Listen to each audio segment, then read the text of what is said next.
सारे छीनने वालों, कहाँ तुम बच के जाओगे, तुम्हें पहचानते हैं हम, कहीं भी छुप न पा।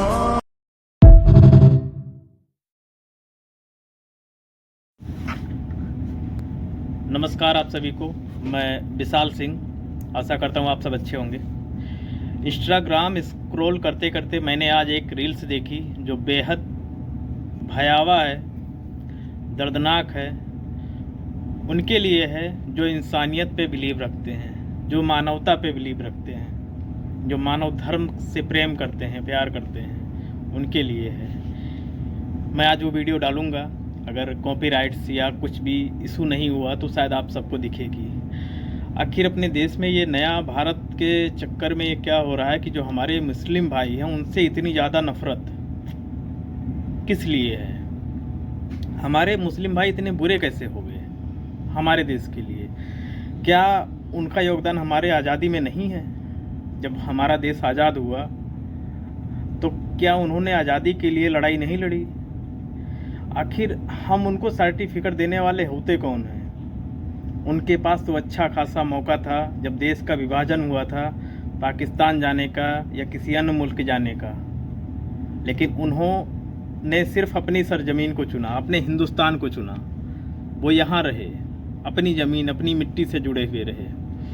और जितने तथाकथित नकली हिंदू, क्योंकि असली हिंदू तो भगवान राम के जैसे होता है, जो तथा कथित आज के भाजपा के नकली हिंदू बने हुए हैं 2013 या 14 के बाद से, वो हमारे देश को एकदम बर्बाद कर देना चाहते हैं और लगभग तो कर ही चुके हैं।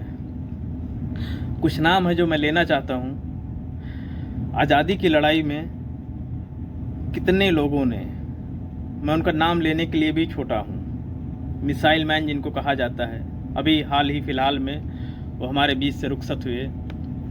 डॉक्टर APJ अब्दुल कलाम साहब, मिसाइल मैन। कैसे आप मुस्लिम के नाम का तमगा दोगे भाई? मौलाना अबुल कलाम आज़ाद, क्या कहेंगे आप? हम उनके रोए के भी किसी बाल के अंश के बराबर भी नहीं हैं।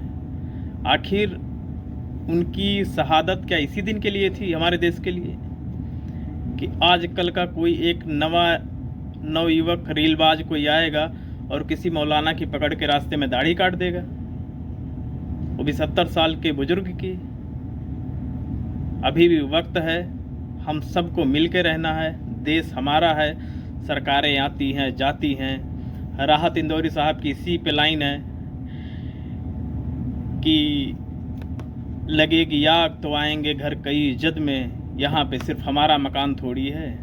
तो जो आज किसी गैर कौमों की, गैर जाति, गैर बिरादरी से आप नफरत करते हो, याद रखना आज हमारी तो कल तुम्हारी बारी है। तो किसी भी दूसरे जाति से नफरत, बैर, हिंसा भाव ना करें। ये हमारा हिंदुस्तान है, हमारा है, हम सबका है। हम सबको मिल के रहना चाहिए। एक 70 साल के बुजुर्ग की तुम पकड़ के दाढ़ी काट दोगे, ज़बरदस्ती टीका लगा दोगे, तो उससे क्या वो हिंदू हो जाएगा?